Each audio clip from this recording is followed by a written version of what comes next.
never underestimate the ones they try to silence, because sometimes the kid they try to break becomes the one who exposes the system they swore would protect them. This is the story of Malik Thompson, a 17-year-old with no record, no power, and no reason to be a target. Except for one thing: he was black in the wrong neighborhood, at the wrong time. And what happened next? It would shake the entire town of Brookridge and end up on the national news. But the real twist? Nobody saw it coming. Brookridge wasn't a big town. One grocery store, 3 churches, and a police department that hadn't changed in decades. It was the kind of place where everyone knew your name and your business.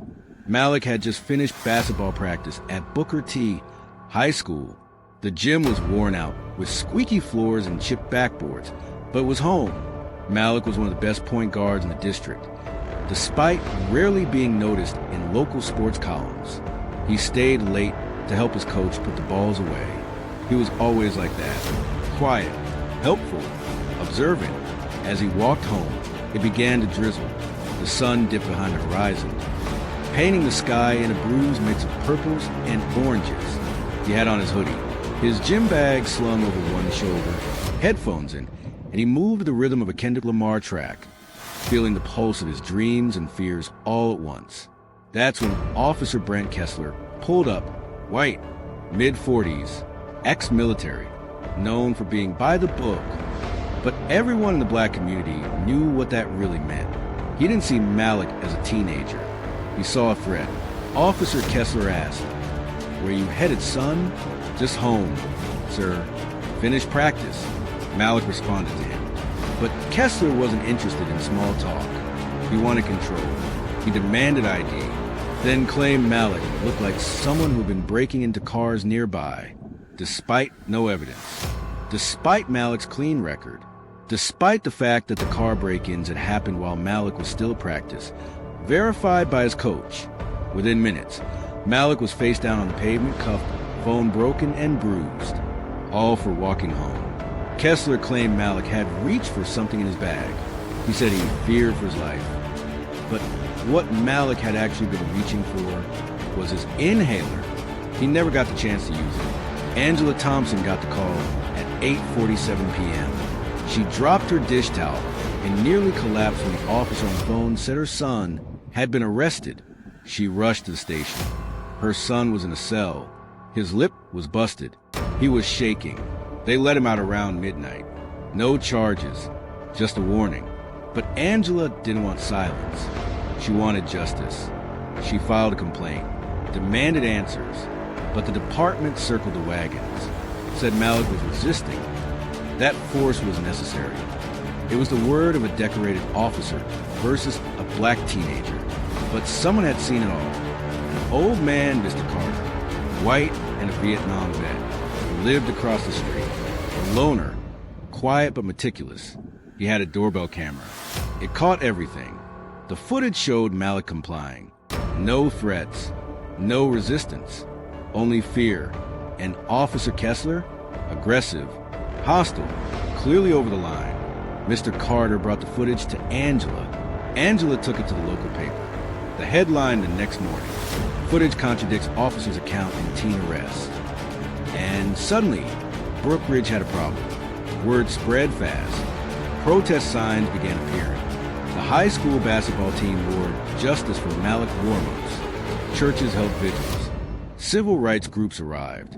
Local activists staged sit-ins. But not everyone supported Malik. Online forums buzzed with conspiracy theories. He must have done something. They don't just arrest people for walking. A troll commenter commented.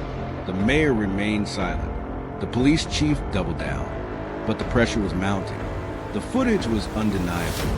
The district attorney, under mounting pressure, filed charges against Kessler for the use of excessive force and filing a false report. It was unprecedented in Brookridge. The courtroom buzzed with tension as the trial began. Journalists filled the back row. Local residents took time off to attend. Civil rights attorneys watched closely. Kessler arrived in uniform, surrounded by union reps.